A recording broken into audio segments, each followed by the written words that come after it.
कल हम लोगों ने चर्चा की थी चुनाव आयोग।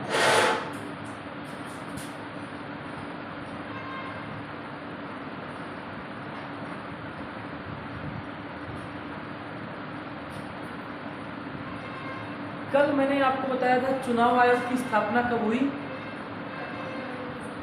25 जनवरी 1950। 25 जनवरी को कौन सा दिवस मनाया जाता है? राष्ट्रीय मतदाता दिवस। मैंने आपको यह भी बताया था ये संविधान लागू होने से पहले इसकी स्थापना कैसे हुई। निर्वाचन आयोग एक सदस्यीय था और निर्वाचन आयोग बहुसदस्यीय कब से हुआ? पहली बार 1989। ठीक है, उसके बाद फिर एक सदस्यीय हो गया और फिर से बहुसदस्यीय कब से हुआ? 1993। एक क्वेश्चन और था, चुनाव आयोग पहला मुख्य चुनाव आयुक्त सुकुमार से, पहली महिला मुख्य चुनाव आयुक्त BS रमा देवी। वर्तमान समय में चुनाव आयुक्त राजीव कुमार। राजीव कुमार का पदक्रम कौन सा है? क्या? 25वां। राजीव कुमार का पदक्रम कितना है? 25वां। राजीव कुमार के साथ दो लोग और हैं, अनूप गोयल, अरुण गोयल और अनूप चंद्र पांडे। कल मैंने ये कैसे नियुक्ति होती है, कैसे नियुक्त किए जाते हैं मुख्य चुनाव आयुक्त को, कैसे नियुक्त किया जाता है? मंत्री परिषद की सलाह पर कौन करता है? राष्ट्रपति। कितना वेतन होता है? 2,50,000 रुपये वेतन होता है। ठीक है, ये सब बातों पे हमने कल आपसे चर्चा कर दी थी। हाँ, तुमने केवल 6 वर्ष या 65 वर्ष की पढ़ा होगा। टीचर भी पढ़ा रहे थे, मतलब अच्छे ट्रेनिंग में, तो हमने कहा कैसे ये महाभियोग वाली प्रक्रिया भी बता रहे थे, मुख्य आयुक्त को पदती है। हाँ, इधर ये सीपू सक्सेना ने पढ़ा होगा। ये केवल 6 वर्ष या 65 वर्ष ही बताया गया, 62 वर्ष वाला जिक्र नहीं हुआ।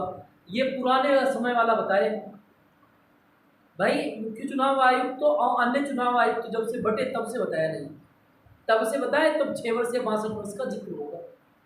दूसरी बात, तुमने कहा इनको हटाए जाने की प्रक्रिया, महाभियोग शब्द, इधर महाभियोग अर्थात इम्पीचमेंट शब्द का प्रयोग केवल एक व्यक्ति के पास नाम होगा। पूछा कौन है? राष्ट्रपति।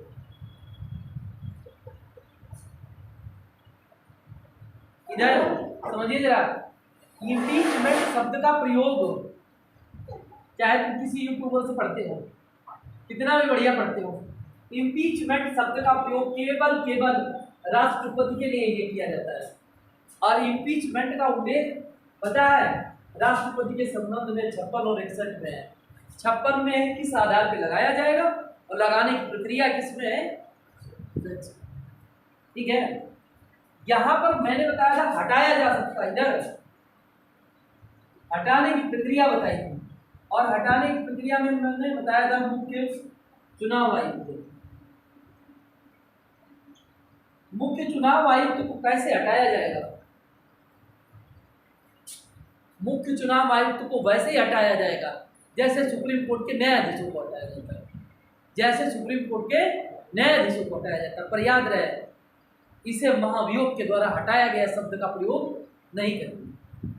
समझ गए? इधर जैसे नहीं, कोई एक छोटा बच्चा है, तुम में अंतर क्या होना चाहिए? उसकी भाषा शुद्ध नहीं है, तुम्हारी भाषा शुद्ध है। कोई कह दे महाभियोग से हट गया, नहीं, ऐसे शब्दों का प्रयोग आपको नहीं करना चाहिए।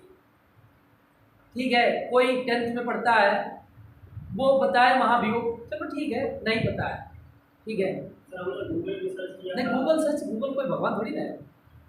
इधर उस महाभियोग शब्द का प्रयोग केवल राष्ट्रपति के संदर्भ में होता है। ठीक है, दूसरी बात क्या है, मुख्य चुनाव आयुक्त को हटाए जाने के बारे में क्या कहेंगे, सुप्रीम कोर्ट के जजों को जैसे हटाया जाता है बिल्कुल वैसे हटाया जाएगा। ठीक है। दूसरी चीज क्या है, अन्य चुनाव आयुक्त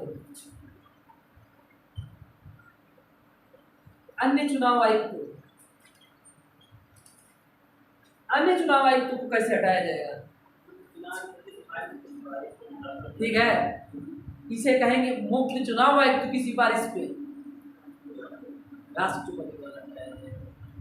ठीक है, इसके बारे में नहीं कह सकते हो फिर इसको भी हम उसी तरीके से हटाएंगे। ठीक है, नहीं वैसे हटाया नहीं जाएगा। क्लियर, यहाँ तक कल हमारी चर्चा हो चुकी है। राहुल गांधी वाला नहीं समझा। अभी राहुल गांधी आए क्यों परेशान हो, इधर यहाँ तक मैंने चर्चा कर ली थी, यहाँ तक मैंने चर्चा कर ली थी कल की क्लास में। अब वो मैंने क्या बताया था, उसकी अगली वाली हेडिंग क्या थी, चुनाव आयोग के कार्य, चुनाव आयोग के कार्य। चुनाव आयोग के कार्यों में मैंने आपको चुनाव कराना, चुनाव चिन्ह बांटना, ये सब मैंने बता दिए थे। ठीक है, अगला कार्य नोट करें, इन्हीं का प्रश्न दे लेते हैं, वो भी एक पॉइंट ही है, चुनाव आयोग का कार्य। ठीक है, देखिए अयोग्यता का निर्धारण करना, अगला कार्य लिखने,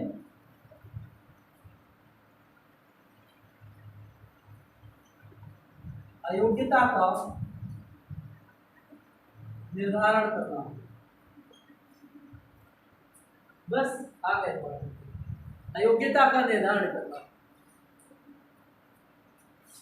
चुनाव आयोग का संबंध अयोग्यता का निर्धारण करने से है। कैसे अयोग्यता का निर्धारण होगा, अरे रुक जाओ, क्यों इतना जल्दी जाते हो। मुख्य चुनाव आयुक्त की सलाह पर, हाँ Jitendra, Jitendra political science subject है, जितेंद्र बताओ, अच्छा सुन लेते हैं तुम्हारे मन में क्या है, कैसे आप निर्धारण करेंगे अयोग्यता का।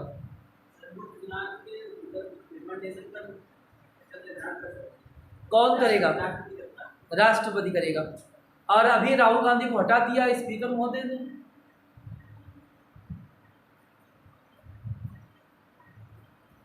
सदस्यता चली गई स्पीकर महोदय के द्वारा। बताए राहुल गांधी को अगले रिपोर्ट में जाने कई प्रावधान है, कौन कौन से प्रावधान, लाभ के पद पर होना। अब आए सही, ठीक है। सबसे पहले हमें जानना है अनुच्छेद नंबर 102, अयोग्यता के संदर्भ में भारतीय संविधान का अनुच्छेद नंबर 102 क्या कहता है। सबसे पहले बात है लाभ के पद पर का होना,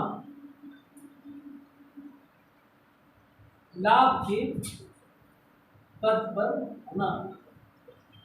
दूसरी बात क्या है, अरे रुक जाओ, दिवालिया होना, कोर्ट द्वारा विकृत घोषित किया गया। विकृत मतलब कोर्ट ने कह दिया अरे तुम तो पागल हो। ठीक है, कोर्ट द्वारा विकृत घोषित कर दिया गया। भारत का नागरिक ही नहीं है, भारत की नागरिकता का त्याग कर दिया।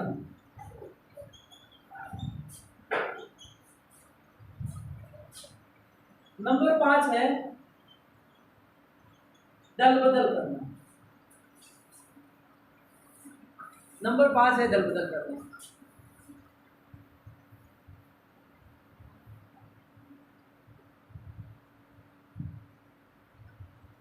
ठीक है भाई, समझिए इधर, देखिए फिर एक एक चीज समझिए।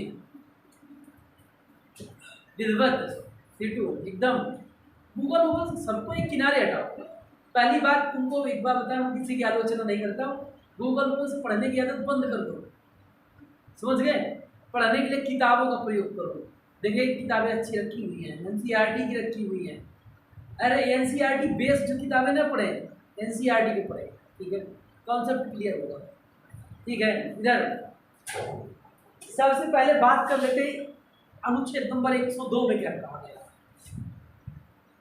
लाभ के पद पर होना, दिवालिया, ठीक है, कोर्ट द्वारा विकृत, मतलब क्या है, पागल,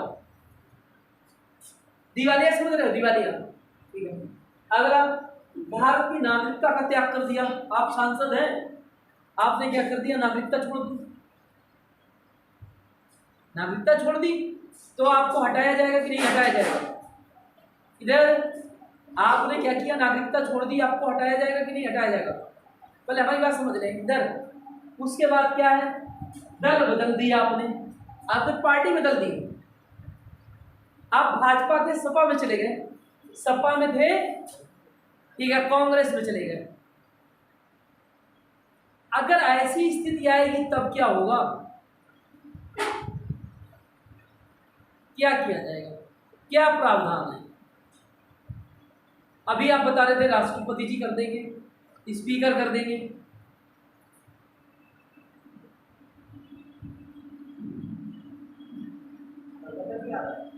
दल बदल के आधार पर बताइए।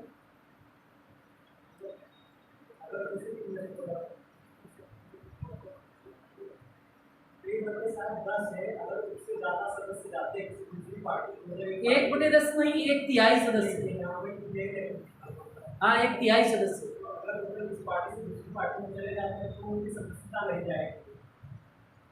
हाँ 1/3 अगर व्यक्ति जाते हैं तो वो एक नई पार्टी को जन्म दे सकते हैं, अर्थात वो एक नई पार्टी बना सकते हैं। तो सदस्यता छीनेगा कौन, उनकी लोकसभा अध्यक्ष, ठीक है, केंद्र में लोकसभा अध्यक्ष, राज्य में विधानसभा अध्यक्ष, ठीक है। अब जरा समझिए, अगर इन पॉइंट के आधार पर अयोग्यता है,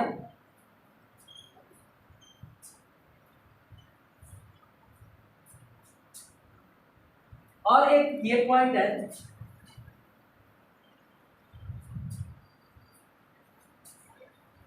आओ समझिए, इन पॉइंट पर अयोग्यता है, क्या राहुल गांधी इनमें से किसी में बिलोंग कर रहे हैं, ये पांचों पॉइंट में किसी में बिलोंग कर रहे हैं, नहीं, फिर कैसे सदस्यता हटा दी है, क्या 183, अभी चर्चा कर रहे हैं, हाँ अभी चर्चा कर रहे हैं, ठीक है। इधर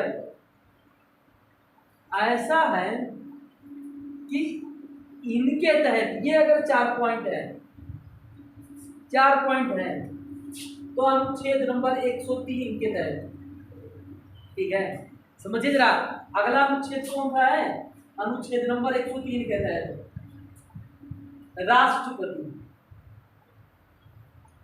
राष्ट्रपति हटाएगा, और अगर ये है तो कौन हटाएगा, स्पीकर हटाएगा। समझिए जरा, यहीं पर समझना है, इधर इधर 1 मिनट, इसके लिए जरूरी है किसकी सलाह, राष्ट्रपति किसकी सलाह पर हटाएगा, राष्ट्रपति हटाएगा तो किसकी सलाह पे हटाएगा, ऑप्शन दे, ऑप्शन दे, राष्ट्रपति किसकी सलाह पे हटाएगा, 1 चुनाव आयोग, बी मुख्य चुनाव आयुक्त, सी मंत्रिपरिषद, और डी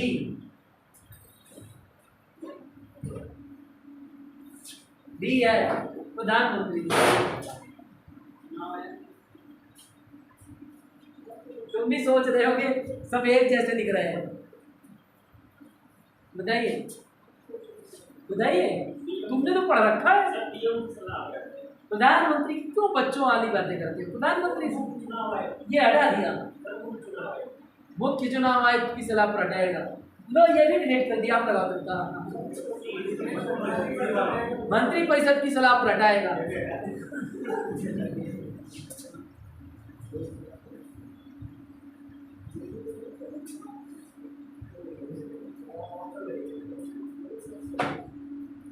भैया इधर देखिए,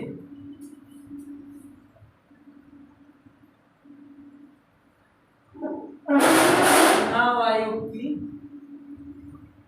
सलाह पर हटाएगा। चुनाव आयोग की सलाह,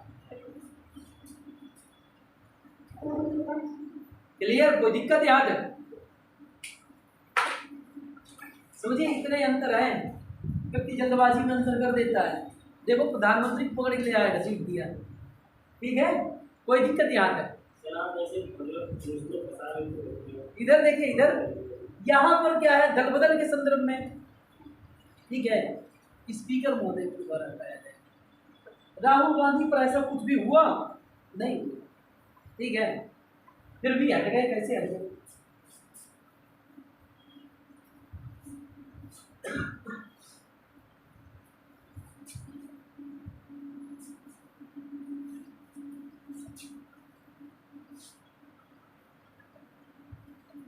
फिर भी राहुल गांधी हटे, किसके हटे? ठीक है,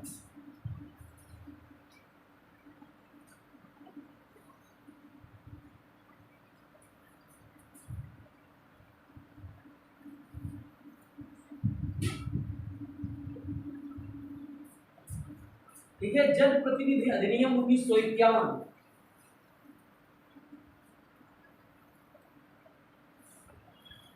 जनप्रतिनिधि अधिनियम 1951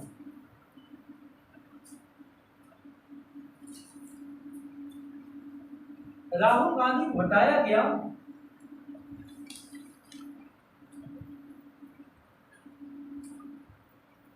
उसमें मदद ली गई आईपीसी की धारा 499 और 500।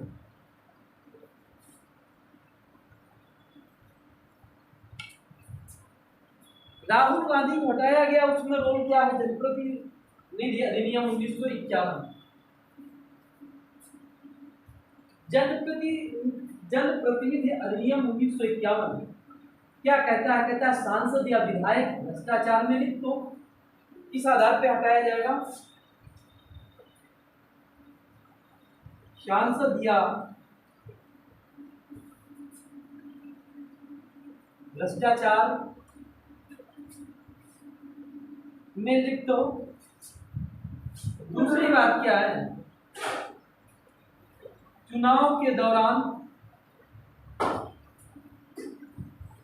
सही खर्च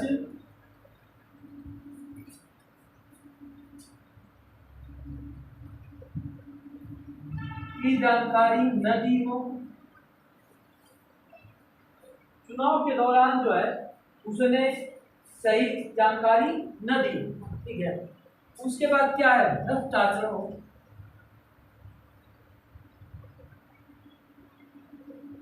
उसका आचरण कैसा हो?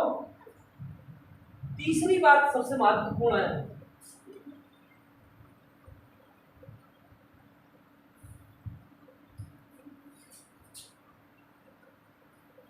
ठीक है, आपराधिक अयोग्यता।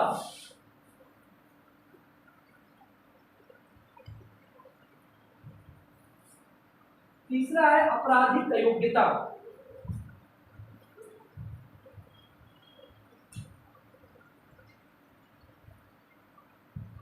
नोट कर लिया, ठीक है। आपराधिक अयोग्यता जरा यहां देख लें, पॉइंट क्या है?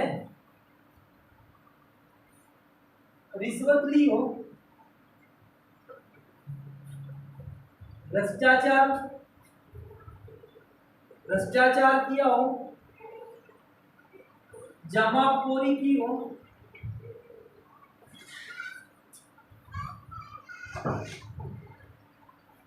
जमाखोरी की हो। अगला क्या है? 2 वर्ष या 2 वर्ष से अधिक की सजा हो तो समझिए अगला पॉइंट, 2 वर्ष या 2 वर्ष से अधिक की सजा हो तो ठीक है, सदस्यता सजा वाले दिन से ही अयोग्य माना जाएगा, अयोग्य माना जाएगा। उसी दिन सब हुआ था, साइन कर दिए इनको। समझिए इधर 2 वर्ष या 2 वर्ष से अधिक सजा तो क्या माना जाएगा, उसी दिन से अयोग्य माना जाएगा।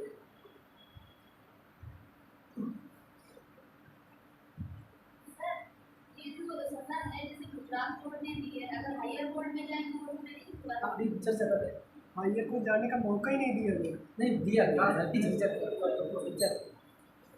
नहीं ऐसा कैसे हो सकता है, नहीं। आपको शिकायत करने का अवसर नहीं दिया जाएगा। तुरंत ही उन्होंने ऊपर वाले साइन कर दिए, 1 दिन का समय मिला, 1 दिन में क्या कर सकते हैं। हाँ बात अभी करते इधर ये 1951 में आया है और लोग भ्रष्टाचार और लोग आचरण जैसे है तो ये हो रहा है जो बोला उसके अनुसार पहले अरे जो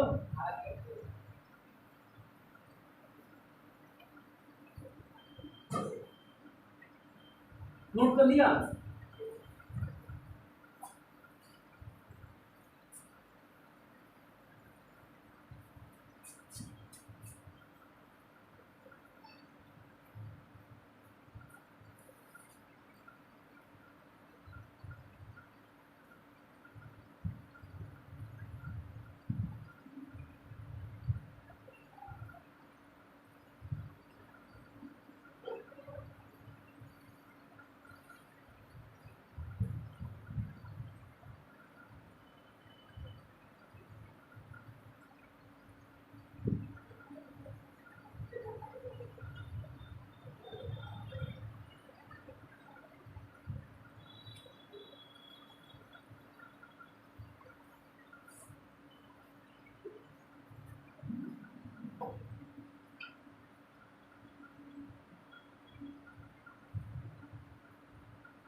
हाँ भी इधर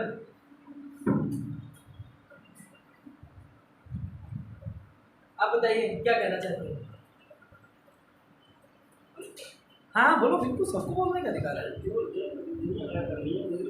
मतलब है तो जन नहीं देखे जन प्रतिनिधि अधिनियम 1951। हाँ इसके पहले पॉइंट है लेकिन हमने पढ़ा 1998 में जो बोरा उसके अनुसार जो भ्रष्ट आचरण हो उसके जो उम्मीदवार को लगे उस कानून के आधार पे आया है। अरे समझिए इधर, आप चोरी कर रहे हैं, कोई भी आने वाले भविष्य में समिति बनेगी, हर समिति क्या कहेगी, चोरी एक अपराध है, कह के नहीं कहेगी, हर चीज बताएगी चोरी एक अपराध है, भ्रष्टाचारण क्या है, एक अपराध है। जितनी भी समितियां हैं हर जनप्रतिनिधि अधिनियम में चर्चा होगी।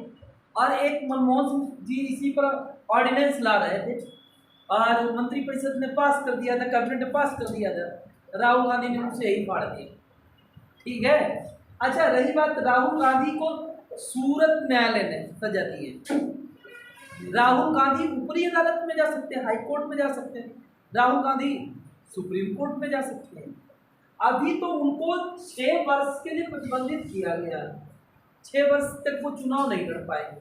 ठीक है, अगर वो ऊपरी अदालत में जाते हैं, ठीक है, वो ऊपरी अदालत अगर इन्हें बरी कर देती तो इन्हें चुनाव लड़ने का अवसर मिलेगा। ठीक है, अब तो अदालत का निर्णय जो आएगा उस पर इनका साथ है। अच्छा दूसरा एक प्रश्न आता बहुत अच्छा कि जो चुनाव होगा, जिस दिन मतदान होगा, मतदान से पहले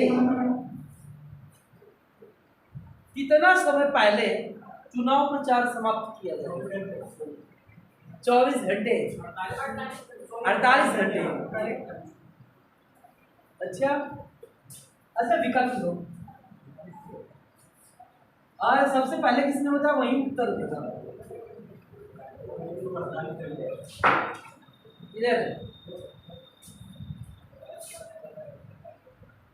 प्रश्न है मतदान समाप्त मतलब मतदान जो है से कितना समय पहले चुनाव प्रचार समाप्त हो जाता है। नहीं देखते चुनाव प्रचार समाप्त हो जाता है। ए विकल्प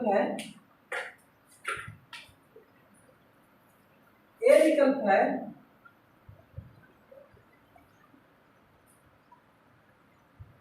मतदान प्रारंभ होने से 48 घंटे पहले।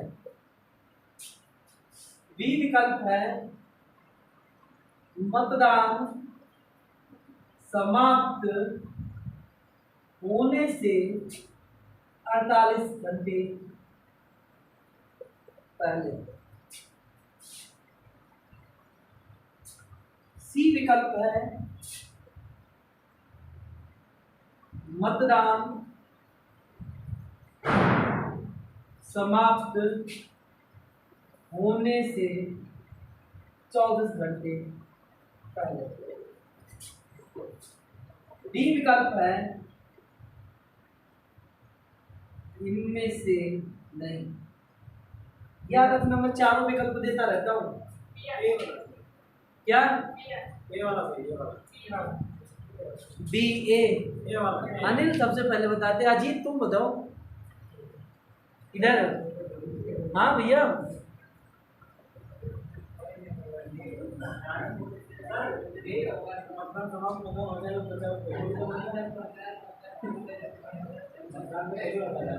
मतदान होने से 24 घंटे पहले समाप्त होना चाहिए।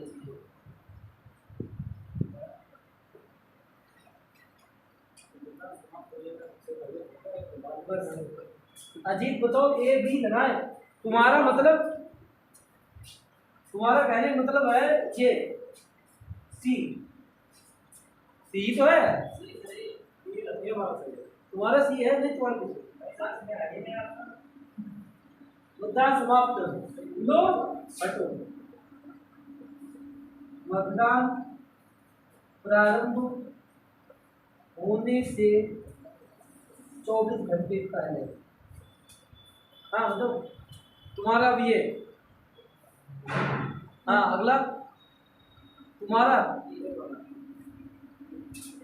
ए और तुम्हारा भी है। राधा हाँ अजीत मान लिया दिया तो गया। राधा भी। राधा के साथ और कोई नहीं। राधा के यही सही है। हाँ और कोई। अरे बिल्कुल सही है। ये तो सही है। पहला ही। अरे अर्जुन भी पहला। हाँ पहला सब पहला। जितेंद्र तुम बताओ तुम्हारा मत महत्वपूर्ण है। पहला ही सही है। पहला सही है। ठीक है हम तो भैया जो राधा पे नहीं कही जा रहा है ये। अब बताओ अब लगाओ तुक्का।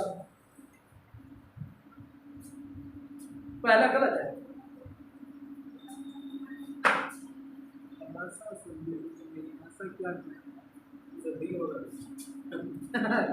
ये आदत सुधारो ना। ये स्थावर नहीं है या यावत है। एक स्थिति है। मैं एक कॉपी देख रहा था जितेंद्र का। उसमें जितेंद्र राठौर नाम है। क्या नाम है पूरा? जितेंद्र कुमार। जितेंद्र कोई राठौर भी है। किसी ने जितेंद्र हिस्ट्री में बहुत अच्छा है, इकोनॉमिक्स में सबसे खराब है। कॉपी मैंने देखी थी। मतदान समाप्त होने से 48 घंटे पहले।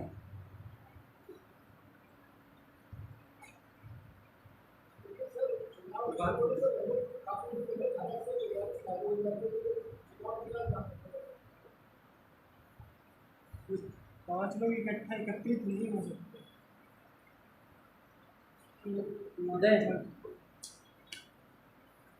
जैसे आज चुनाव है, इधर चुनाव है, मतदान सोमवार को है, मतदान सोमवार को है, समाप्त कब होगा? शाम को समाप्त होगा, 5 बजे समाप्त होगा। ठीक है, 5 बजे समाप्त होगा। मतलब कहने का मतलब है कि इस दिन तो उस दिन तो होगा नहीं कुछ, 12 घंटे चले गए, अगले दिन के भी क्या हो गए, 12 घंटे चले गए। समझिए इधर, आज शाम को 5 बजे है तो रविवार 5 बजे कुछ होगा नहीं होगा, वैरात्रि का इस समय गुजरेगा। तो शनिवार 5 बजे से मतदान समाप्त होता है, एक दिन पहले से। तो 24 घंटे तो है ना, 24 घंटे के 48 घंटे हो ना, शनिवार से जोड़ो ना, शनिवार से इधर के 24, इधर के 24। जो भी समय होता है ये याद रहे, पता है, चुनाव मतदान समाप्त होने से, मतदान समाप्त होने से, ठीक है, काउंट किया जाता है, प्रारंभ होने से काउंट, समझ रहे, इधर समाप्त होने से काउंट किया जाता है, प्रारंभ होने से काउंट नहीं किया जाता। अच्छा, अगला कार्य नोट कर लें, अधिसूचना जारी करना, मतदाता सूची तैयार करना, मतदाता सूची तैयार करना।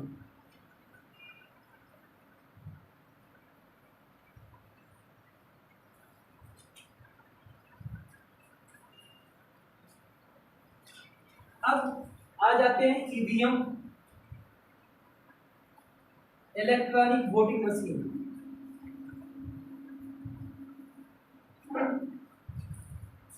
जो ईवीएम है, इलेक्ट्रॉनिक वोटिंग मशीन, ईवीएम का पहली बार भारत में प्रयोग हुआ,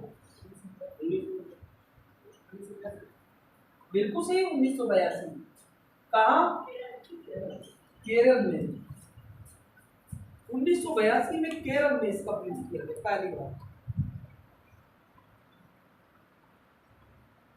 ईवीएम से चुनाव होने लगे, ठीक है, तो जनप्रतिनिधि अधिनियम में संशोधन संसद ने किया। संसद ने 1989 में जनप्रतिनिधि अधिनियम 1951 में संशोधन कर ईवीएम को जोड़ा गया।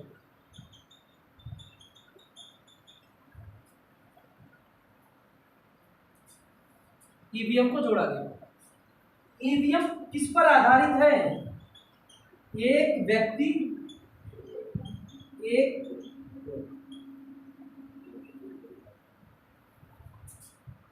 आप क्या करते, अकेले वोट डालने जाते हैं, एक व्यक्ति को वोट दे सकते हैं, ठीक है। अब ऐसा नहीं हो सकता आप अपनी पसंद के 4-5 लोगों को वरीयता दे दें, आप ऐसा नहीं हो सकता आप अपने 4-5 लोगों को, अपनी पसंद के लोगों को वरीयता दे दें, आप बिल्कुल ऐसा नहीं कर सकते। ईवीएम में जैसे ही आप गए, जो बटन लगी हुई है, जो आपका प्रत्याशी है, आपने देखा, उसके सामने वाला बटन दबाया, एक व्यक्ति, ठीक है, क्या हाँ, अगर आपका मन लगता है, जैसे नहीं बैलेट पेपर मिल जाता है आपको, 1 बार 2 बार 3 बार आप दबा करते रहते हैं, ठीक है, ऐसा बिल्कुल नहीं है। एक बार आपने बटन दबाई, आवाज आ गई, आपका मत पड़ गया, ठीक है, जो भी मत पड़ा आपका सही पड़ गया। अब ऐसा नहीं होगा, वो इनवैलिड हो जाए, वो मत इनवैलिड नहीं होगा। पहली बात, बैलेट पेपर में क्या होता है, बैलेट पेपर में मत इनवैलिड हो जाते हैं, ठीक है, कि जैसे आपने उसे मोड़ा, सही से मोड़ा नहीं, स्याही दूसरे में लग गई, इनवैलिड हो जाते हैं। इसमें इनवैलिड नहीं, ठीक है। कैसे, क्या नहीं, आप एक ऑप्शन भी आता है नोटा का, नोटा डालते हैं आप, नोटा जाएगा, नोटा डालेंगे तो नोटा होगा। आपके सामने बटन है, आप बटन दबाएंगे, मत आपका जाएगा। अब यहाँ तक कि इस बार प्रक्रिया में तो क्या था, हर जगह आपको जो, ठीक है, अभी विधानसभा का चुनाव हुआ, आपने जिसको मत दिया है उसकी पर्ची भी बंद करके आती है, पूरी पर्ची आप देख रहे होंगे, पूरी पर्चियां भी काउंट की जाती है। चाहे चर्चा होती बहुत ज्यादा देखा है, अगर कोई चुनाव हार गया तो वो ईवीएम का दोष देता है, सच में तो बता रहे, ईवीएम का दोष देता है, कहता है अरे ईवीएम से हरा दिया गया। एक रिमोट जैसे टीवी नहीं कंट्रोल होता रिमोट से, वैसे कहते हैं ईवीएम को भी कंट्रोल किया जा सकता है।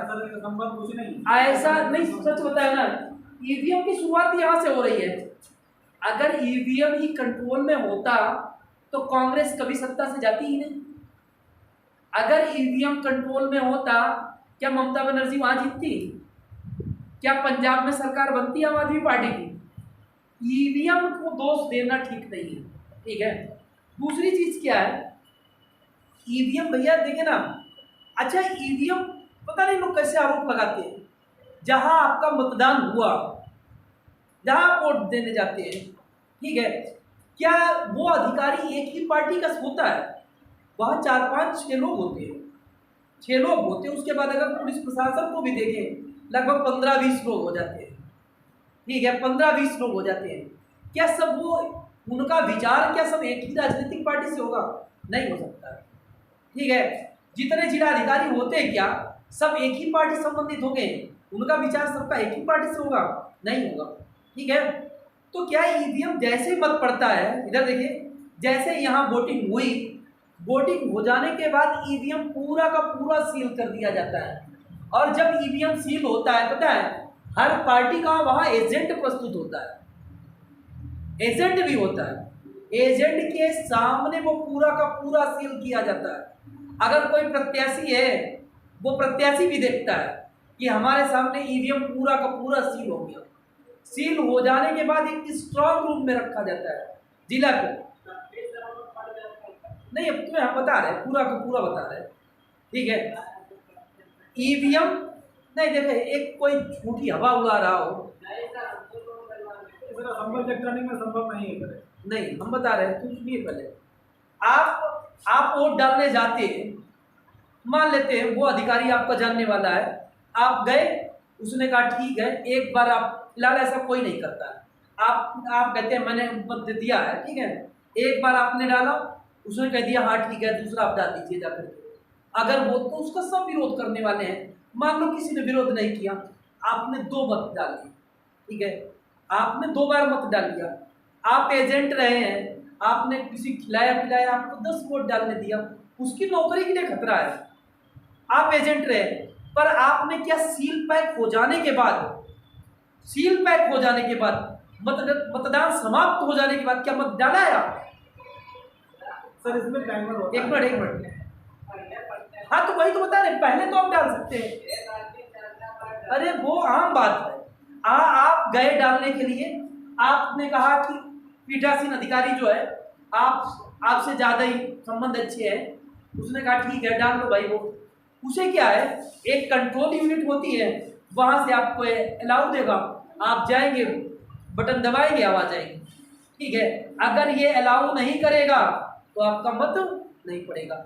आप ऐसे गए होंगे, आपने 4 बार मत डाल दिया होगा, ठीक है, यही तो कहना चाहते हैं। पर सील पैक हो जाने के बाद मशीन, कोई मत डाल सकता है, मत कर सकता है नहीं।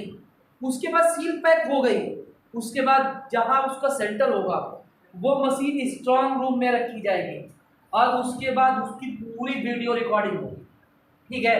ऐसा नहीं, जब इसकी मतगणना होगी तब वो सब सील पूरा वीडियो रिकॉर्डिंग में ही खुलेगा, ठीक है। ऐसा नहीं होगा कि तुम सोचो कि अब यहाँ पर धांधली कर ली जाती है, बिल्कुल नहीं। कभी उससे पूछो ना जिसकी ड्यूटी लगती है, ठीक है। ये जितने आरोप लगाते हैं नेता लोग, ऐसा बिल्कुल नहीं है। कुछ लोग ऐसा कहते हैं कि ऐसा करना चाहिए, ईवीएम को हटा करके बैलेट पेपर लेना चाहिए। बैलेट पेपर से लॉस है, क्या लॉस है? ठीक है, एक तो पर्यावरण के लिए हानिकारक है, दूसरी चीज क्या है, बैलेट पेपर से ज्यादा समय लगेगा, बैलेट पेपर से समझिएगा, बैलेट पेपर में क्या है, ज्यादा समय लगेगा। हमको चुनाव हुआ, अरे मुझे पता है, जब ईवीएम की जगह वो पहले से कम कराए। बैलेट पेपर में क्या लगेगा, ज्यादा समय लगेगा। दूसरी चीज इन्होंने कहा है यूरोप के बहुत से देशों में, अभी अमेरिका को उदाहरण दे रहे हैं, बैलेट पेपर से चुनाव होता है। अरे बैलेट पेपर से चुनाव वही होगा जहां पर अनुपातिक प्रणाली का प्रयोग होगा। बैलेट पेपर से आज भी जो विकसित देश हैं वहां चुनाव हो रहे हैं, वहां इसलिए हो रहे हैं कि वहां पर ऐसा नहीं है एक व्यक्ति एक मत, वहां पर अनुपातिक प्रणाली है, और अनुपातिक प्रणाली का चुनाव ईवीएम से नहीं हो सकता है। वहां पर अपने मत का रेशियो आप डिवाइड करते हैं, मुझे ये पहली पसंद है, दूसरी पसंद है, तीसरी पसंद है। बैलेट पेपर में क्या आपकी पसंद है? ईवीएम में है नहीं, वहां आपका एक ही व्यक्ति है, इसलिए ऐसा होता है, समझ रहे? ऐसा ना कहें। देखिए 2004 में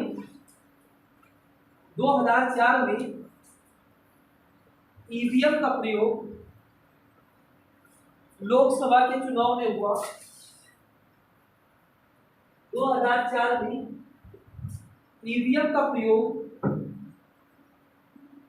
लोकसभा के चुनाव में हुआ।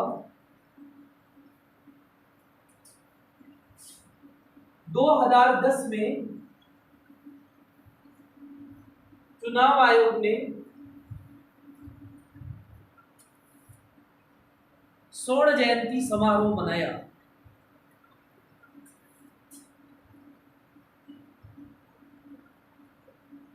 स्वर्ण जयंती होता है, एक रजत होता है और एक होता है हीरक जयंती। ये सब जानते हैं, एक स्वर्ण जयंती होता है, एक रजत होता है, एक हीरक होता है। स्वर्ण जयंती कितने वर्षों के बाद होता है?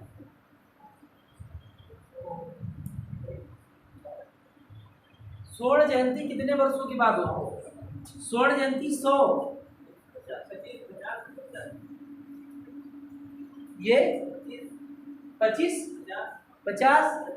आप तो बहुत होशियार हो, मैंने सोचा है तुम ऐसे बताओगे, मैंने इसका क्रम बिगाड़ के लिखा है। तुम्हें क्या लगता है? मैं ये सोच रहा था ये 25, 50, 75 बोलेंगे, एकदम कंफर्म थे। मैंने इनको पता है स्वर्ण से ऊपर पता है रजत लिखता है, रजत से नीचे हीरक लिखने जा रहा था। मैंने कहा नहीं, ऐसा नहीं करेंगे, इसे गलत तरीके से लिखते हैं। देखिए इधर रजत, स्वर्ण और हीरक, ये 25, ये 50 और ये 60। नोट कर लें।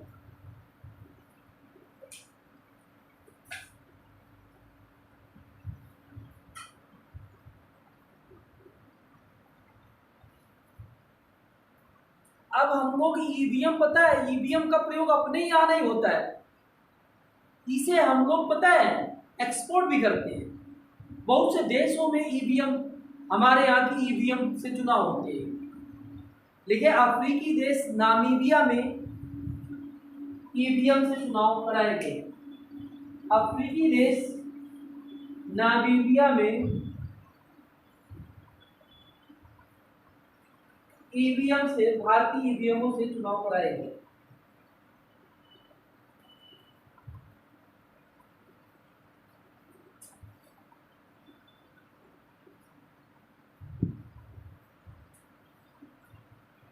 अच्छा देखते हैं, जब चुनाव के दौरान जाके एक स्याही लगाई जाती है, वो कौन सी होती है स्याही?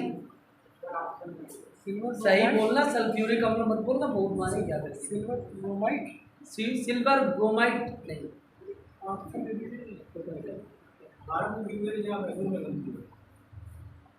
स्याही लगाई जाती है और वो जैसे प्रकाश में आती है अपना रंग छोड़ देती है, वो हटती नहीं स्याही। किसी किसी के हाथ में तो महीनों भर लगी रहती है। हाँ बिल्कुल, सिल्वर नाइट्रेट, सिल्वर नाइट्रेट।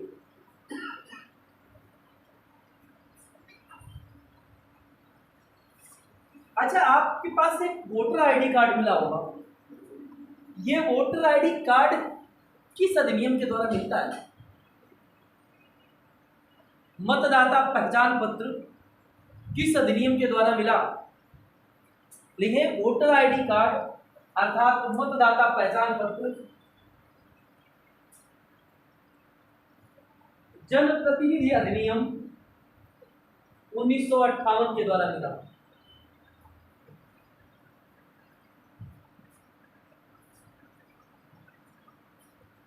जनप्रतिनिधि अधिनियम 1958 के द्वारा मिला। अच्छा, चुनाव हो गए, चुनाव का रिजल्ट जो है अधिकतम कितने समय के अंदर जरूर आ जाएगा?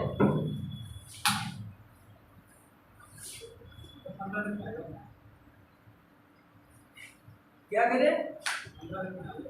15 दिन के अंदर आ जाएगा अधिकतम समय। चुनाव हुआ, चुनाव के बाद चुनाव का रिजल्ट अधिकतम कितने समय के अंदर आ जाएगा? देखिए 30 दिनों के अंदर।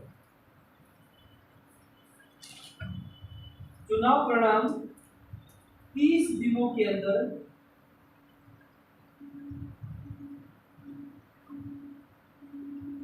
आ जाते हैं। दूसरा पॉइंट लिखें, देखिए सुकुमार सेन व के सुंदरम का कार्यकाल सबसे अधिक रहा। सुकुमार सेन व के सुंदरम चुनाव आयुक्त का कार्यकाल सबसे लंबा रहा।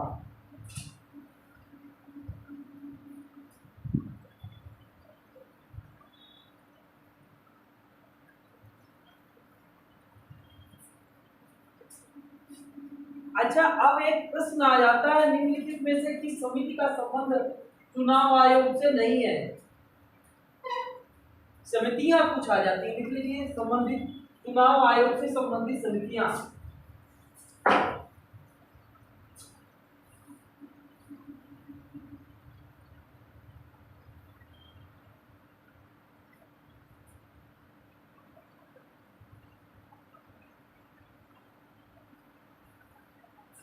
देखिए चुनाव आयोग से संबंधित समितियां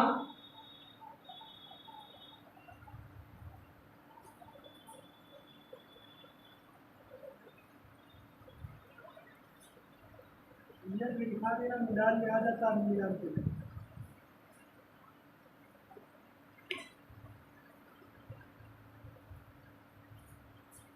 क्या भैया मतलब क्लियर भी लिखवा देंगे। हाँ लिखिए।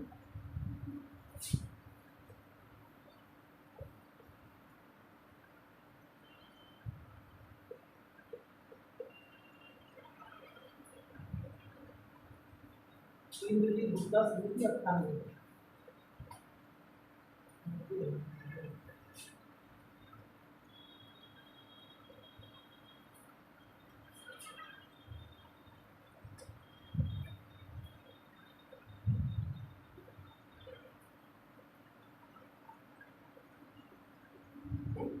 अच्छा, मतों का विज्ञान क्या कहलाता है?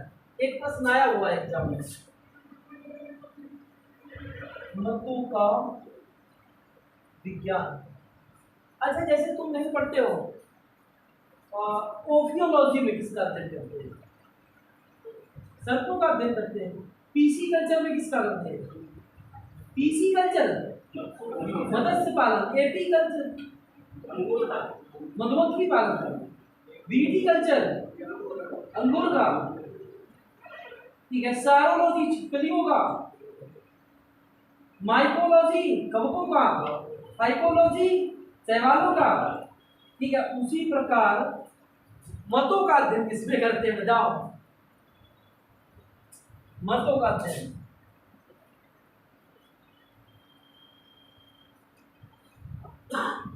सेफोलॉजी।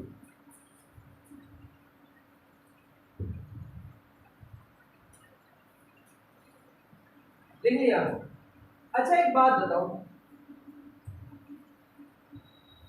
अगर लोकसभा का चुनाव आप लड़ना चाहते हैं, ठीक है, आप सामान्य हैं, सामान्य श्रेणी से बिलोंग करते हैं, तो आपकी जमानत राशि क्या होगी लोकसभा चुनाव के लिए?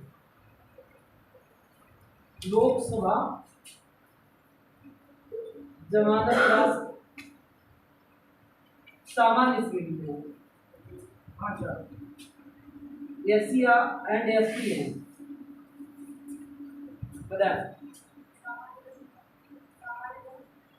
सामान्य 10,000 नहीं, सामान्य 25,000 रुपये,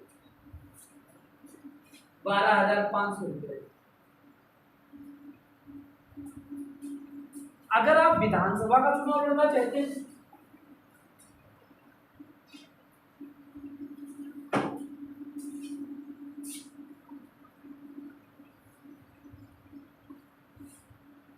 विधानसभा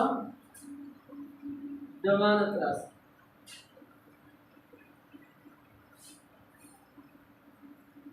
बताएं,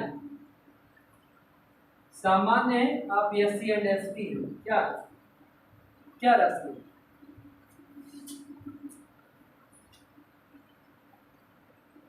बोले राधा 10,000, ये 5,000,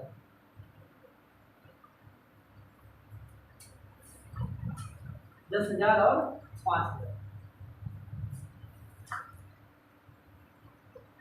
ठीक है। सर क्वेश्चन डाउट रहता हाँ बिल्कुल भैया, 2 क्वेश्चन डाउट है। तो जैसे कहता नहीं है कि वो जो घटा 18 से 21 कर दी गई और 21 से 18 कर दी गई, नहीं, नंबर डालने 21 की। से 18 की गई। हाँ। किस संविधान में की गई? किस संविधान में की गई? इस संविधान भारतीय संविधान में 61वें संविधान संशोधन द्वारा। ये वाला कंफ्यूज रहता है सब, क्योंकि ऊपर आप नीचे कल की क्लास में आए थे आप? नहीं है। नहीं, कल चर्चा की गई थी। किस अनुच्छेद में संशोधन किया? किसमें? ऐसा अमेंडमेंट संशोधन जो किया गया, किस अनुच्छेद में किया गया? किस समिति के सुझाव पर किया गया? तारकुंडे समिति। और किस अनुच्छेद में संशोधन किया? किस अनुच्छेद में? 326 है। ये 61वां संविधान संशोधन। और अच्छा, ये लागू कब से हुआ? अक्टूबर, ठीक है, 1989।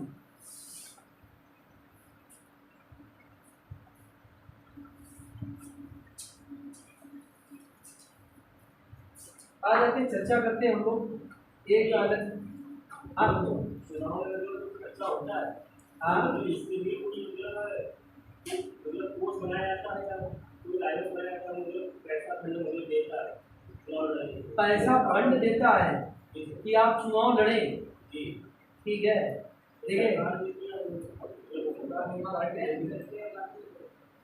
देखिए, आप चुनाव लड़ना चाहते हैं, आप वो चुनाव, पहली बात आप अपने पास से लड़ते हैं, नहीं तो पार्टियां बहुत सी चुनाव में लड़ने में मदद करती है। जैसे कांग्रेस अच्छा खासा पैसा देती है, चंदा देती है।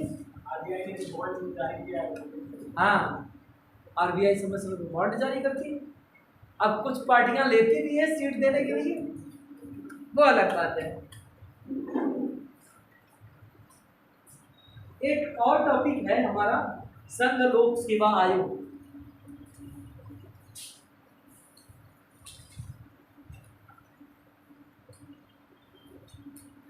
संघ लोक सेवा आयोग, संघ लोक सेवा आयोग, ठीक है। इस समय संघ लोक सेवा आयोग का अध्यक्ष कौन है? मनोज सोनी। संघ लोक सेवा आयोग का मुख्यालय कहाँ है? क्या ये संवैधानिक है? संविधान के किस भाग में है? भाग नंबर 14 में। क्या 1935 अधिनियम मतलब नहीं, मतलब 1935 अधिनियम नहीं। ठीक है, और बताइए इधर संघ लोक सेवा आयोग संवैधानिक है तो भारतीय संविधान के किस भाग में है? अब भाग नंबर 14 में अनुच्छेद 315 से लेकर 323 तक। 323 के बाद 324 शुरू हो जाता है निर्वाचन आयोग। ठीक है, चलते हैं। इससे पहले एक अभी इन्होंने बताया सीटू ने कि कहा कि 1935 के एक्ट से ये बना है। ठीक है, 1935 के एक्ट से बना है। ठीक है, नहीं 1935 के एक्ट से नहीं बना है। ठीक है, ये कहना बिल्कुल गलत है। ठीक है, इसके अनुच्छेद जो कहते हैं उनके बारे में पढ़ेंगे। अभी 1935 भी आ जाएगा, 1919 भी आ जाएगा। ठीक है, और लॉर्ड कॉर्नवालिस भी आ जाएगा, पूरी कहानी रहेगी। ठीक है, आ जाते हैं, चर्चा करते हैं। ठीक है, पहला प्रश्न आ जाता है संघ लोक सेवा आयोग, सिविल सेवक जो है उनके बारे में पढ़ने जा रहे हैं। ठीक है, इसका जनक कौन है? जनक जनक किसे कहा जाता है? Lord Cornwallis.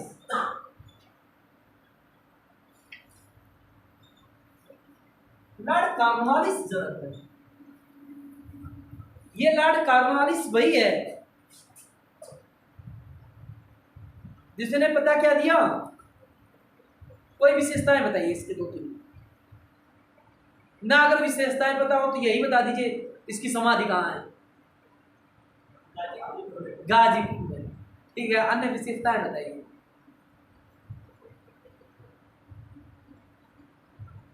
नहीं पता है, नहीं पता है, नहीं पता है।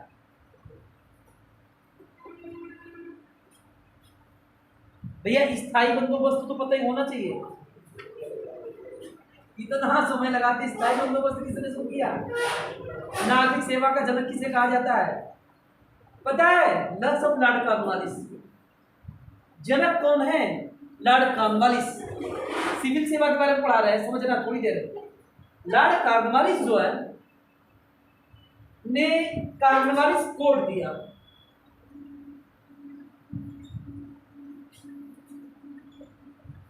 कॉर्नवालिस कोड दिया। कॉर्नवालिस कोड के तहत कॉर्नवालिस ने क्या किया? 2 भाग बांट दिए। एक क्या कहा? न्यायिक होगा,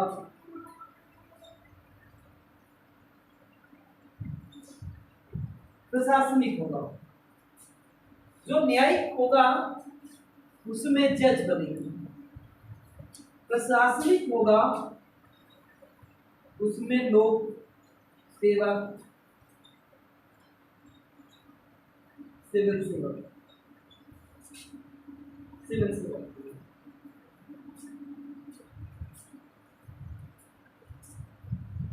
समझिए इधर, कॉर्नवालिस को जनक कहा जाता है। फिर कॉर्नवालिस ने क्या किया? कॉर्नवालिस कोड दिया और कॉर्नवालिस कोड के तहत न्यायिक व्यवस्था अलग कर दी गई, प्रशासन व्यवस्था अलग कर दिया गया। जो न्यायिक था उसमें क्या बने? जज बने। और जो प्रशासनिक थे, प्रशासनिक में क्या बन गए? लोक सेवक बन गए। और कौन? लोक सेवक या सिविल सेवक। अब समझिए जरा इधर। अब अगर बात करें इनका चयन कैसे होता है? चयन कैसे होता है? चयन परीक्षा होती थी। अरे लो विकल्प, ए एग्जाम होता था, बी बोर्ड ऑफ डायरेक्टर रखता था। हाँ, बोर्ड ऑफ, क्या कह रहे हैं? अभी चारों विकल्प ले लेते हैं। जब 4 विकल्प लेंगे तो तुम्हें लगेगा 4 में 2 उत्तर नजर आ रहे हैं। बोर्ड ऑफ डायरेक्टर रखता था। तीसरा है बोर्ड ऑफ कंट्रोलर रखता था, और डी विकल्प है, ठीक है। बोर्ड ऑफ कंट्रोलर की सलाह पर गवर्नर जनरल, अब बोर्ड ऑफ कंट्रोलर C2 समाप्त हो गया था। इधर किसने बता दिया 1861 में? C2 सक्सेना। ये क्लास इतिहास में हम जाना नहीं चाहते हैं। Board of director, board of controller दोनों अलग अलग होते। पिट्स इंडिया एक्ट के तहत, पिट्स इंडिया एक्ट आया 1784 में, समझिए। पिट्स इंडिया एक्ट कब आया? 1784 में। और मैं ये बात कर रहा हूँ कॉर्नवालिस के समय में। कॉर्नवालिस 1805 में निधन हो गया था, 1805 में। और तुमने क्या कहा? वो समाप्त हो गया था। Board of director, board of controller 1861 में समाप्त हो गया था। गलत, 1858 में समाप्त हुआ। वहां पर board of director, board of controller को समाप्त करते हुए वहां पर क्या आया था? ठीक है, वहां पर भारत परिषद का गठन हुआ।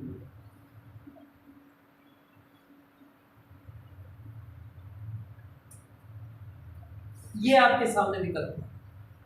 इस समय जो सिविल सेवक थे उनका चयन एग्जाम से होता था। बोर्ड ऑफ डायरेक्टर करता था, बोर्ड ऑफ कंट्रोलर करता था, बोर्ड ऑफ कंट्रोलर की सलाह पर गवर्नर जनरल करता था।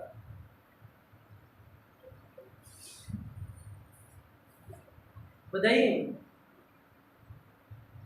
जितेंद्र, क्या सच में दो दो विकल्प नजर आ रहे हैं कि नहीं आ रहे? क्या अब कंफ्यूजन आ गया?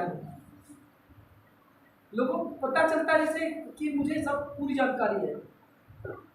अभी ये चलता नहीं, खूब बढ़िया क्या लगता है। प्रोजेक्टर चलता है, प्रोजेक्टर से ही पढ़ाते हैं, क्वेश्चन लाते हैं।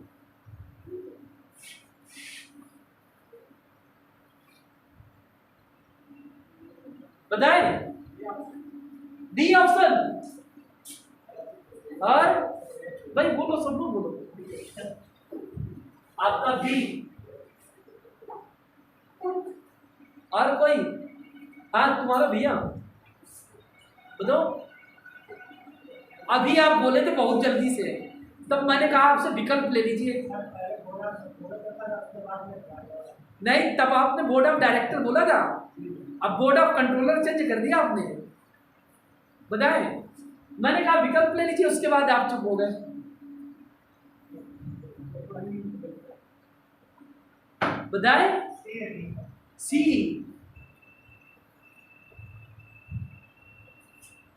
अफसोस, आप ही सही हैं, केवल सब गलत है। आप पहले जो बोल रहे थे वही अभी रहते अपनी जगह पर तो जीत जाते। यही कहा जाता धैर्य रखिए, आप जो बोल रहे हैं वही सही होगा, पर आपने धैर्य छोड़ दिया। यही सही है।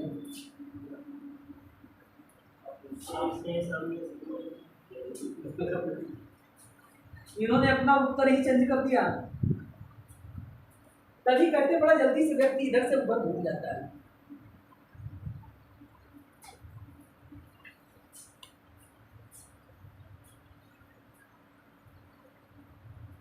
इधर लोक सेवक या सिविल सेवक चयन कौन करेगा? चयन करेगा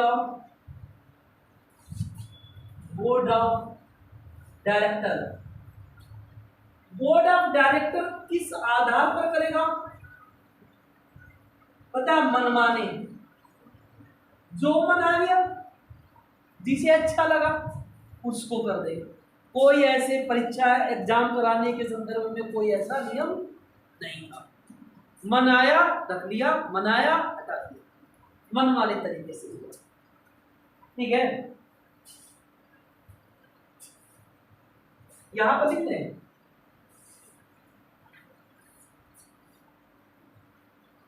मन माने तरीके से होता था, पर ये याद रहे एग्जाम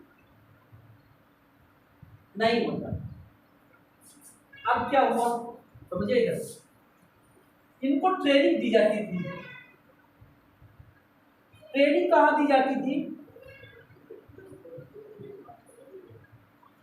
फोर्ट विलियम कॉलेज। ये फोर्ट विलियम कॉलेज कहाँ था? कोलकाता। और इसकी स्थापना किसने की थी?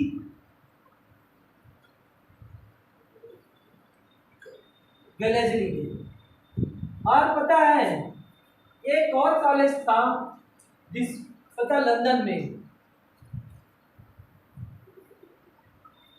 लंदन में कॉलेज का नाम था हेली बेरी।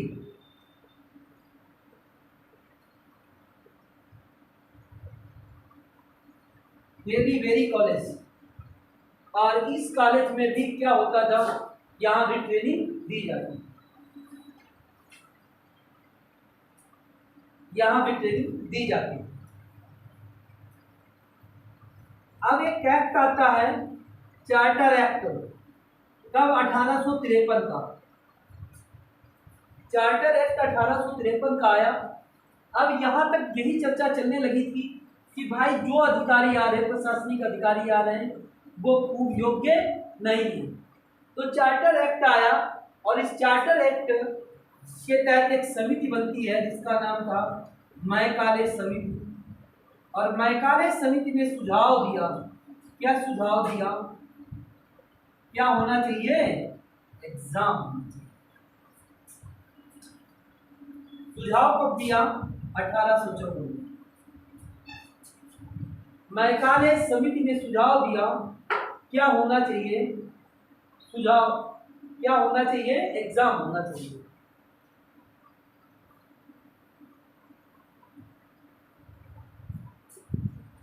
समझ रहे? मैकाले समिति ने सुझाव दिया कि क्या करें?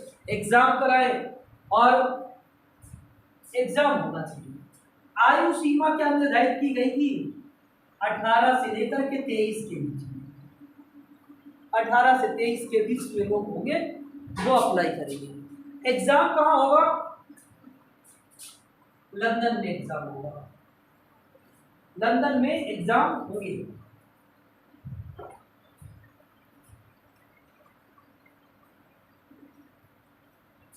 1864 में पहले आईसीएस बने। कौन बना? सत्येंद्र नाथ टैगोर। क्या? नहीं, टैगोर। प्रथम नोट करके लिए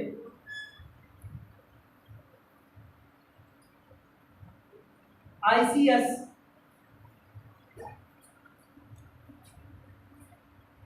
सत्येंद्र नाथ टैगोर। अब जब तुमने इतना जिक्र कर दिया, घोष कर दिया, तो इनके बारे में थोड़ा और बता दें। ये जो है रविंद्रनाथ टैगोर के छोटे भाई, रविंद्रनाथ टैगोर के छोटे भाई रविंद्रनाथ टैगोर, जिन्हें किस क्षेत्र में नोबेल मिला? साहित्य का। क्या? 1913 में। किस पुस्तक के लिए मिला? गीतांजलि के लिए मिला। अच्छा, एशिया का पहला व्यक्ति जिसे नोबेल पुरस्कार मिला? रविंद्रनाथ टैगोर। ठीक है, सत्येंद्र नाथ टैगोर प्रथम आईसीएस बने। ठीक है, अब इसी समय अंग्रेज क्या करते देखते हैं कि अब तो भारतीय आ रहे हैं, आगे आ रहे हैं। तो कुछ समय के बाद लॉर्ड लिटन का समय आता है और लॉर्ड लिटन क्या करता? अधिकतम आयु सीमा में संशोधन कर देता। लॉर्ड लिटन के समय में अधिकतम आयु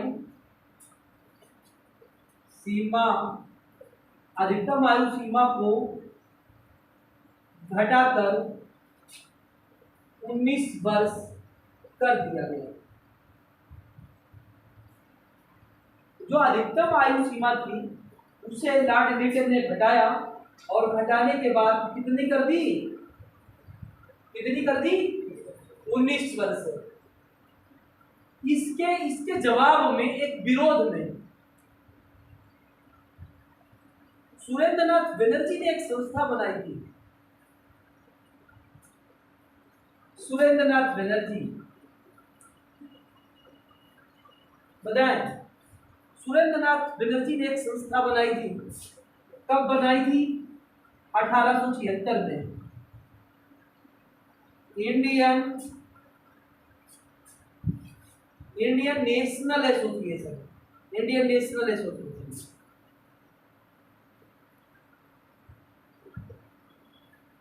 इंडियन नेशनल एसोसिएशन का कार्य यही था, जो भी सुधार हो रहे थे या जो भी कमियां थी उनको ये उजागर कर रहे थे। ठीक है। लॉर्ड लिटन के बाद लॉर्ड रिपन आया। लॉर्ड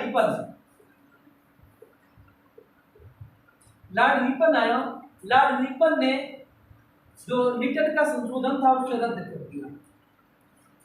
लिटन के संशोधन को रद्द कर दिया। और लॉर्ड रिपन के बाद में, रिपन को भारत का उद्धारक कहा जाता है। ठीक है। रिपन के बाद में कौन आया बताएं? वही आया जिसके समय में भारतीय राष्ट्रीय कांग्रेस की स्थापना हुई। कौन आया? Lord Dufferin. देखिए, लॉर्ड डफरिन।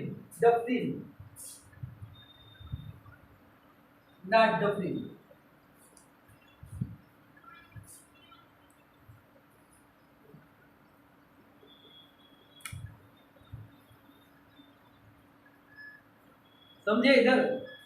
लॉर्ड डफरिन ने क्या किया? चार्ल्स एचिसन नेतृत्व में आयोग बनाया, जिसे पता है एचिसन आयोग कहा गया। क्या कहा गया? एचिसन आयोग कहा गया। एचिसन आयोग। और एचिसन आयोग ने क्या कहा? अधिकतम आयु सीमा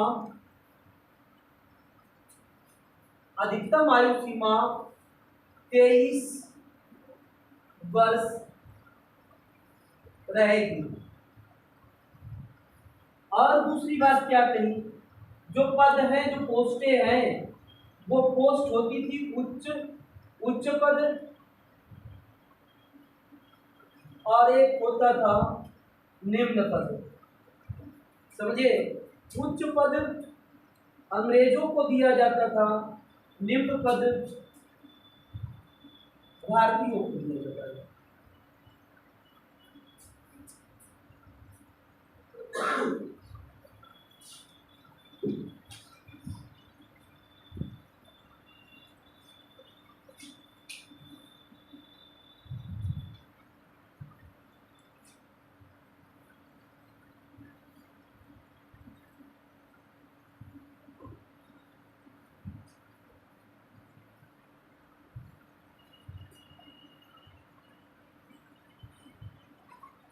समझिए इधर,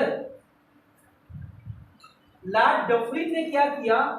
चार्ल्स एचिसन के नेतृत्व में एक आयोग का गठन किया, और एचिसन आयोग आया। एचिसन आयोग ने क्या किया?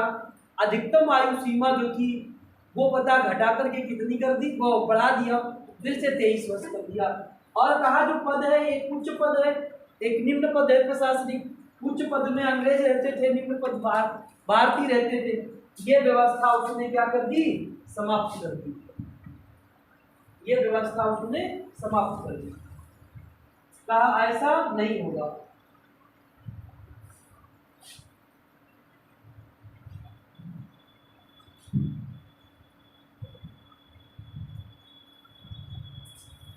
देखिए, 1912 में इस्लिंगटन आयोग आया।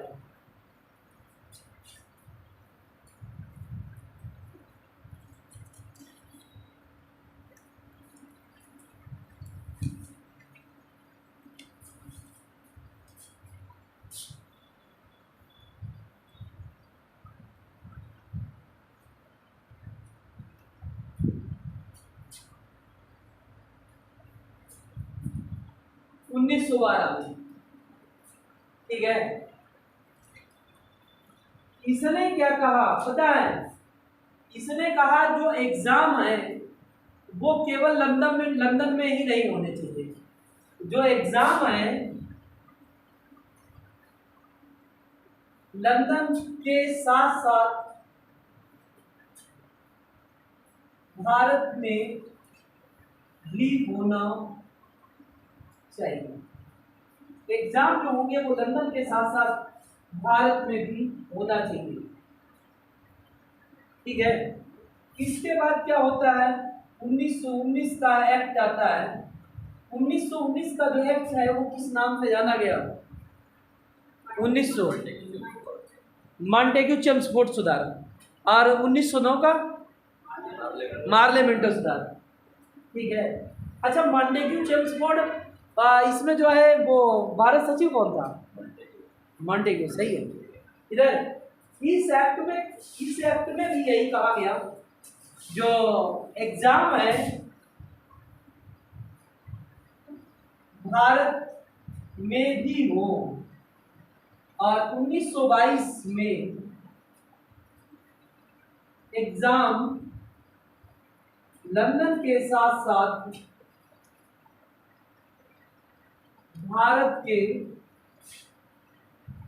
शहर इलाहाबाद में हुए। भारत के साथ साथ कहाँ हुए? इलाहाबाद। ICS, हाँ पूछो क्या? अरे जो 1926 क्या पढ़ा?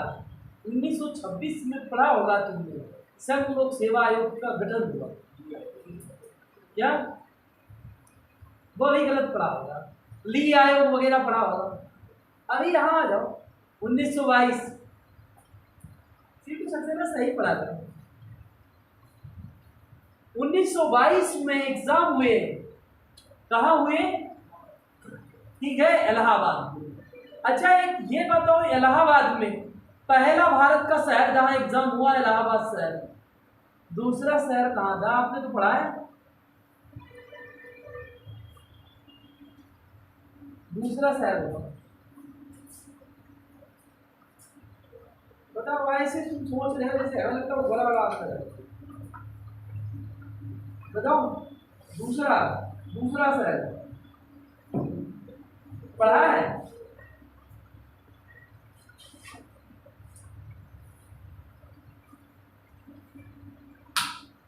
दूसरा शहर तो कहानी चल रही है, तुमने रोटी बताओ। दूसरा शहर बताइए अजीत,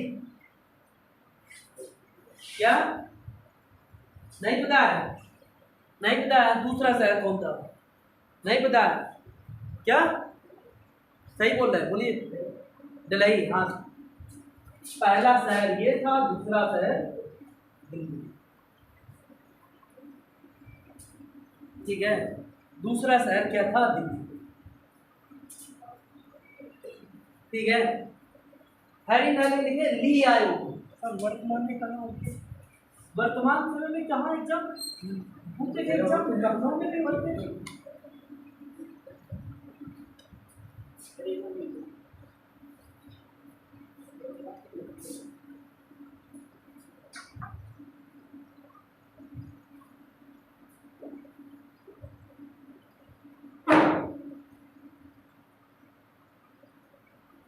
हाँ देखिए, ली आयोग,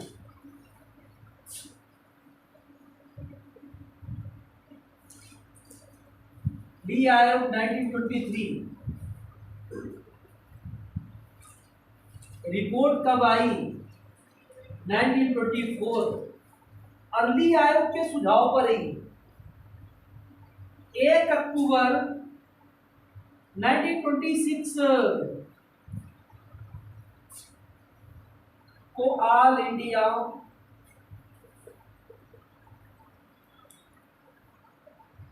सर्विसेज कमीशन का गठन हुआ। अभी यही लिखे, ऑल इंडिया सर्विसेज कमीशन का गठन हुआ। रासबारकर इसके अध्यक्ष थे। इसकी संरचना क्या थी? संरचना 1+4 ये सदस्य थे और सर रासबारकर अध्यक्ष थे। सर रासबारकर अध्यक्ष थे।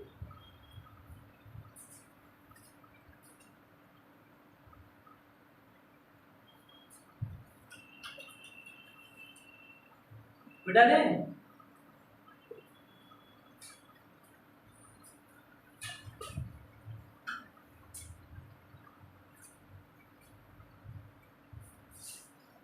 समझिए भैया। अब 1935 का एक्ट आया, 1935 का एक्ट आया और इस एक्ट के तहत ऑल इंडिया सर्विसेज कमीशन को दो भागों में बांट दिया गया। ऑल इंडिया सर्विस कमीशन को दो भागों में बांट दिया गया। ठीक है, एक हुआ फेडरल सर्विस कमीशन,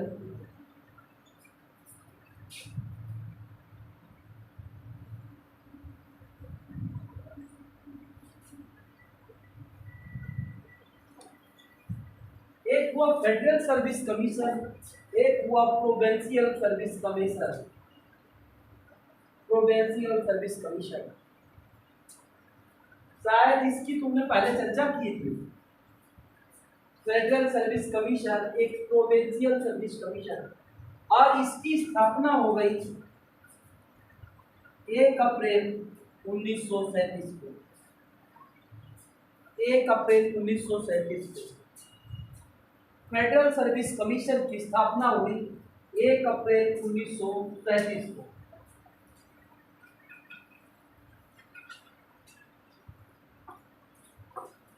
समझिए जरा, जिस दिन संविधान लागू हुआ हमारा 26 जनवरी 1950 को, और उसी दिन ये फेडरल सर्विस कमीशन का नाम बदल दिया गया। उस दिन नाम बदल दिया गया, अर्थात 26 जनवरी 1950 को नाम बदला गया और क्या कर दिया गया? संघ लोक सेवा आयोग। नाम बदल करके क्या कर दिया गया? संघ लोक सेवा आयोग। संघ लोक सेवा आयोग।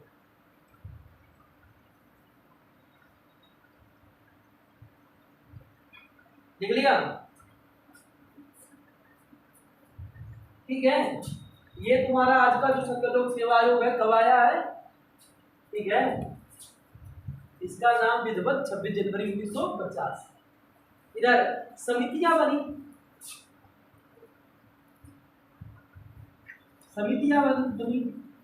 देखिए कोठारी समिति,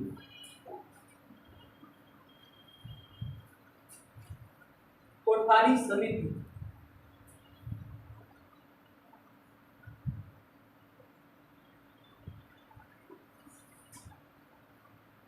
सतीश चंद्र समिति,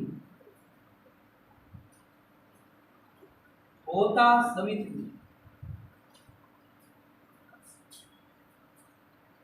सी सेट लागू किया, निबंध लागू किया, और इन्होंने क्या किया? परीक्षा के 3 स्तर बताए। एक बताया क्या? प्री एग्जाम होगा, एक होगा मेंस होगा, मुख्य परीक्षा होगी, एक आपका इंटरव्यू होगा।